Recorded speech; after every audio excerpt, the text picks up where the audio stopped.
Welcome back. Now, when you are inside of your live stream, there is one link that you can use in order to share to other places, and that's at the bottom of your right-hand corner. So, for example, if you look to the right-hand corner and you click this hyperlink, you can take that link and you can post that to other places.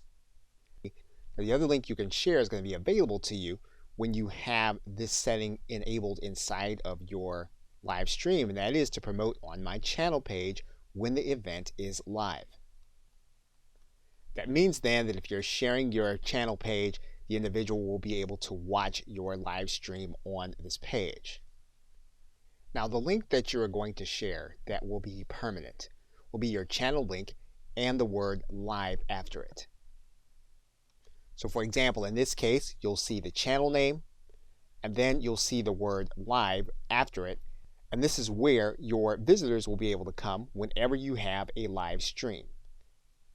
And that live stream will be playing here on your front page. Okay, so with that, thanks, and I will see you in another video.